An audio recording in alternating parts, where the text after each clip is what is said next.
Bom dia, boa tarde, boa noite. Como é que vai, meus queridos alunos do oitavo ano? Eu espero que todo mundo esteja bem, todo mundo tranquilo. Aqui, professor Aguinaldo, novamente, para dar essa videoaula para vocês, que é uma videoaula bem importante, hein? Independência do Brasil, hein?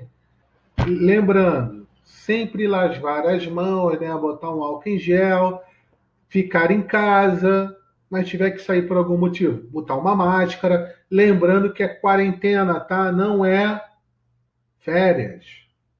Então vamos se cuidar aí, hein, galera. Quanto mais tempo, mais nos cuidarmos, menos tempo vai levar para a gente voltar para a sala de aula, tá? E eu estou cheio de saudade de vocês, com muitas mesmo. A gente vai começar aí a nossa aula, que é a aula do capítulo 7. Lembrando que eu dividi o capítulo 7 em dois, tá? A chegada da família real e a independência. Desse capítulo agora, eu quero que vocês leiam a atividade, né? Eu quero que vocês leiam do capítulo 116 ao 119 e resolvam os exercícios da página 121. Não esqueçam, tem que ser feitos. Tá ok? Aí vamos lá falar da independência do Brasil, ou seja, quando o Brasil ganha autonomia, beleza? Autonomia política em relação a Portugal. Gente, olha só. Lembra que a família real fugiu, né, para o Brasil e tudo mais. Ocorre lá em Portugal a invasão e tudo mais. Quando Napoleão é derrotado, Portugal fica meio sem governo, né, porque a família real está no Brasil. Assume o governo provisório de Portugal o Lord Beresford, né, que é um grande militar inglês. Mas os portugueses, insatisfeitos de uma pessoa que não era portuguesa administrar o seu reino, o que acontece? Acontece uma revolução lá, a chamada Revolução Liberal do Porto, 1820. Essa revolução faz com que um grupo, né, que a gente vai chamar de corte, que é um parlamento, como se fosse um parlamento de português.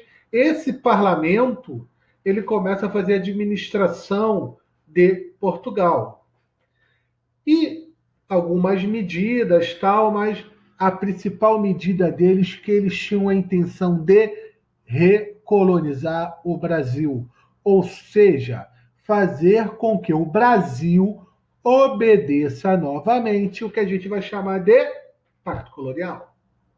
Tá ok, né? Lembrando que a obrigação que a colônia tem de comprar e vender produtos exclusivamente para sua metrópole, certo? E aí vai. O que as cortes perceberam? Que só teria como recolonizar o Brasil se Dom João VI voltasse para Portugal. Aguinaldo, por quê, gente? Lembra que Dom João VI elevou o Brasil ao reino, ao patamar de Reino Unido a Portugal e Algomas? Ou seja, Dom João VI, estando no Brasil, é a mesma coisa ele estar em Portugal. Então, significa que o rei estava lá. Queridos, qual era a solução? Tirar o rei daquela região, levar ele de novo para a Europa e aquela região ficar sem governança. Seria transformada novamente em colônia. Cara, essas cortes mandou uma carta para Dom João VI voltar, ele ignorou. Mandou uma segunda carta, ele ignorou. Na terceira carta, as cortes não foram muito gentis. Falou o seguinte: se Dom João VI não voltasse, ia voltar na força. Portugal ia mandar o exército buscar o rei à força. Aí Dom João VI percebe, né? Putz, agora eu tenho que voltar.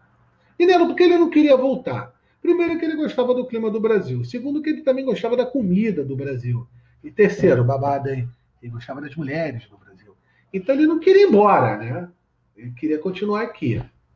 E ele percebeu que tinha, ido embora, que tinha que ir embora, o que ele faz? Deixa o filho dele, Dom Pedro, como príncipe regente do Brasil. Cara, Dom João VI, antes de ir embora, sabe o que ele faz? Ele vai no Banco do Brasil, criado por ele, rapa todo o dinheiro que tinha no banco e leva com ele. Né? Dom João VI, ele fale o Banco do Brasil naquele momento. E quando Dom João VI está voltando, ele fala para Dom Pedro o seguinte: Pedro, Se o Brasil se separar antes, que seja para ti, que me has de respeitar do que para algum aventureiro. Ou seja, filho, o que ele mais ou menos quis dizer para Dom Pedro com isso, filho? Olha, o Brasil vai se tornar independente. E é melhor que você lidere isso.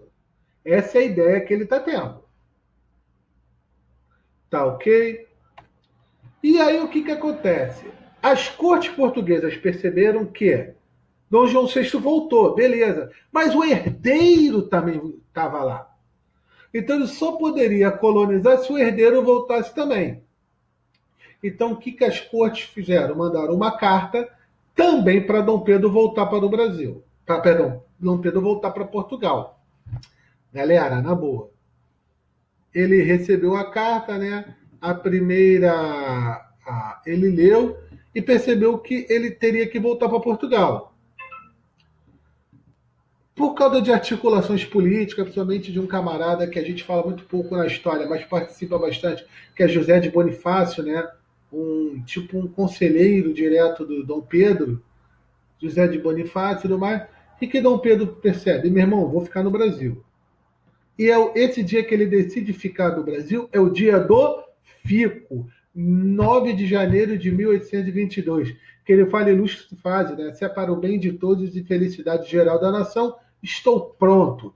Digo ao povo que Fico, né? O chamado dia do Fico. E ele, para limitar o poder das cortes no Brasil, o que o Dom Pedro faz? Ele cria o cumpra-se. As ordens das cortes só teriam valor se tivesse o cumpra-se de Dom Pedro. Ou seja, Dom Pedro, as ordens das cortes de Portugal só teria valor no Brasil se tivesse o cúmplice de Dom Pedro. E aí o que acontece? Em 7 de setembro de 1822, o Dom Pedro faz a independência do Brasil, né? Claro que tem os fatos mais obscuros, que isso eu não posso falar assim, mas depois eu falo na sala de aula. Não, lembrando que não foi um movimento popular. A verdade é que a independência do Brasil não foi nenhum ato heróico, né? O Brasil teve que indenizar Portugal. Né? O Brasil teve que pagar uma quantia mais ou menos de 2 milhões de libras esterlinas. Né? 2 milhões de libras esterlinas hoje é muito dinheiro. Por quê? Porque o Brasil necessitava que Portugal reconhecesse a independência do Brasil, para os outros países europeus reconhecerem também.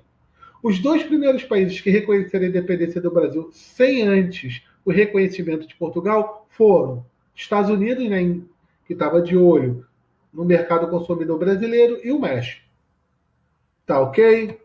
Gente, espero que essa aula tenha ajudado vocês aí. Tudo de bom. Dúvidas, WhatsApp e e-mail para o professor, tá? Forte beijo, oitavo ano. Tchau, tchau.